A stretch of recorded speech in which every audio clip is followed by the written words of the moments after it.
easy to see why this is called the Festival of Colors. Its name is Holi, spelled H-O-L-I. It's a Hindu religious event that brings together people by the thousands in the nation of India, as well as in other countries of South Asia, and where there are communities from that region.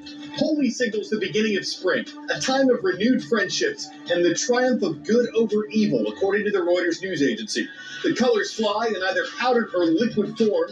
Participants are said to play Holi, setting aside their differences and adding folk music, traditional desserts, and dancing to the festivities.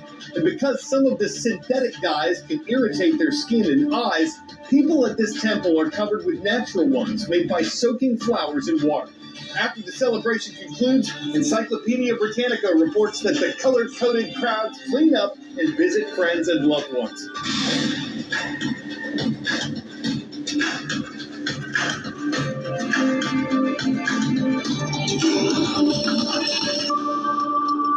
Welcome to the world from A to Z. I'm Carl Azus, always happy to see you.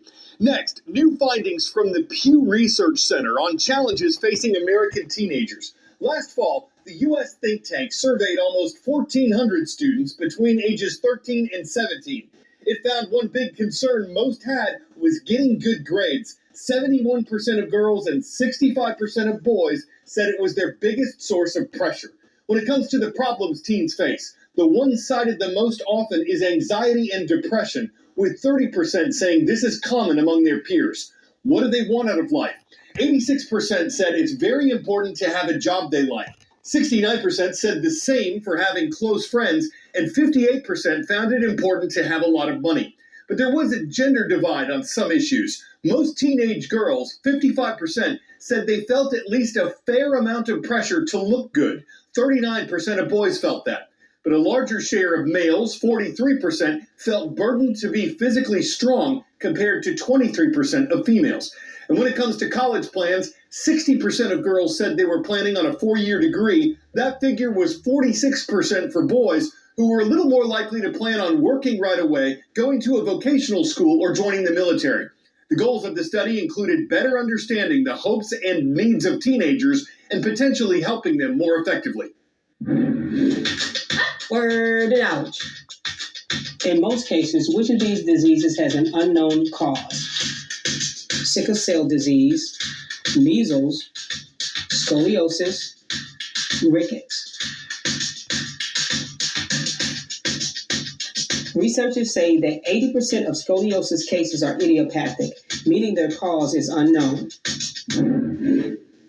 It's an abnormal curving of the spine that often appears in the shape of the letters S or C. Scoliosis is common, but for most people, the cause is unknown. The majority of scoliosis patients don't have significant pain or discomfort. Orthopedic surgeon Dr. Nicholas Fletcher with Children's Healthcare of Atlanta says in the beginning that's part of the problem. Oftentimes, mild scoliosis doesn't have symptoms, and many cases may not require immediate treatment. But if the spinal condition worsens and is left untreated, experts say it can cause chronic back pain, impact heart and lung function, and affect self-esteem. That's why early detection through screening is critical. One of the challenges with screening is that the children who are most likely to get scoliosis are typically between the ages of 10 and 15. Fletcher says parents of children in that age range don't often see their children's bare back, so he says they need to be diligent in looking for warning signs, including uneven tops of shoulders,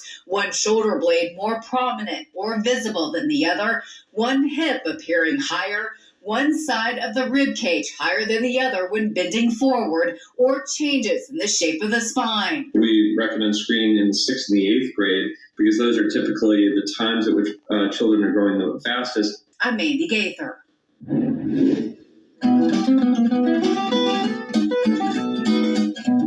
On this date in world history, East Germany held free elections for the first time on this date in 1990, 4 months after the fall of the Berlin Wall that divided East from West, voters overwhelmingly supported a quick reunification with West Germany, and that took place in October of 1990.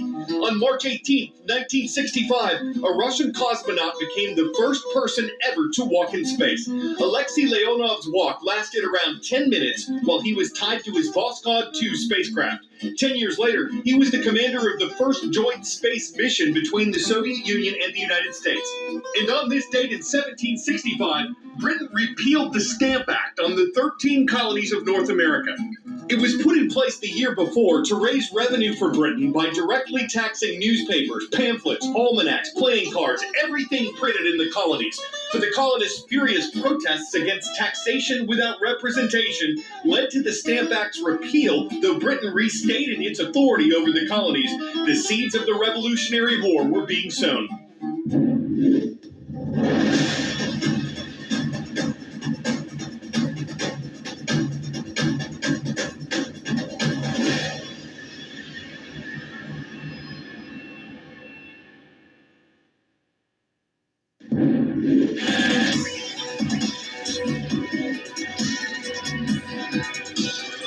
Where in the world? This is a nation of West Africa that partially borders the Atlantic Ocean. It has the largest population on the continent, though it's not the largest country in area. Its capital used to be Lagos, but the government moved it to Abuja in 1991. This is Nigeria, a nation of 237 million people. This little cube, called bouillon, is a staple ingredient in kitchens in countries around the world. It's a block of concentrated seasoning used to flavor soups and stews, and it's also Nigeria's latest plan to combat malnutrition. Nigerian authorities recently established a code of standards for adding 4 micronutrients, iron, zinc, folic acid, and vitamin B12, to bouillon cubes. It's really very important because as of today, we have micronutrient deficiencies in Nigeria, what we call hidden hunger. So one strategic approach to addressing this is through adding these micronutrients to the food that they eat. Nearly every home in the West African nation already cooks with bouillon, making it a cost-effective way to reach millions. Particularly helpful for the poor, who are hit the hardest by malnutrition. Nigerians like Idowu Bello. She was forced to retire from public service due to weakening health. The fortified bouillon cube that they've promised to release to the market, it will be a huge advantage for the poor like us who cannot afford basic protein. On the menu today, iba, a thick, starchy West African staple dish made from the root vegetable cassava. Also, melon soup with ponmo, an inexpensive condiment that is made by boiling burnt cowhide. Bello is excited about the possibility of having more nutrients and ingredients she can afford. Those protein-rich meals like fish, meat, are very expensive in the market and hard to find. And when we eventually find them, they're too pricey for one to afford. Bouillon is not the first fortified food introduced in Nigeria. Most of the salt consumed in the country has the nutrient iodide added. It's iodized. And other items such as wheat flour, oil, and sugar are fortified with vitamin A. But the fortification of bouillon with 4 vitamins and minerals is the most comprehensive effort to fortify Nigeria's nutrition intake to date. There's a city named Aurora in the state of Colorado where the Lions are on the prowl in Mr. Friedrichsen's class. It's great to have Laredo Middle School with us today from the Centennial State. Meantime, in the Sooner State of Oklahoma, it's great to see Bixby High School. Mrs. Thatcher's class is watching there. Big hello to the Spartans in the city of Bixby. And we'll wrap up on the East Coast in the Tar Heel State, Miss Burnell's class. We see you at Jack Britt High School. It's in the city of Fayetteville, North Carolina.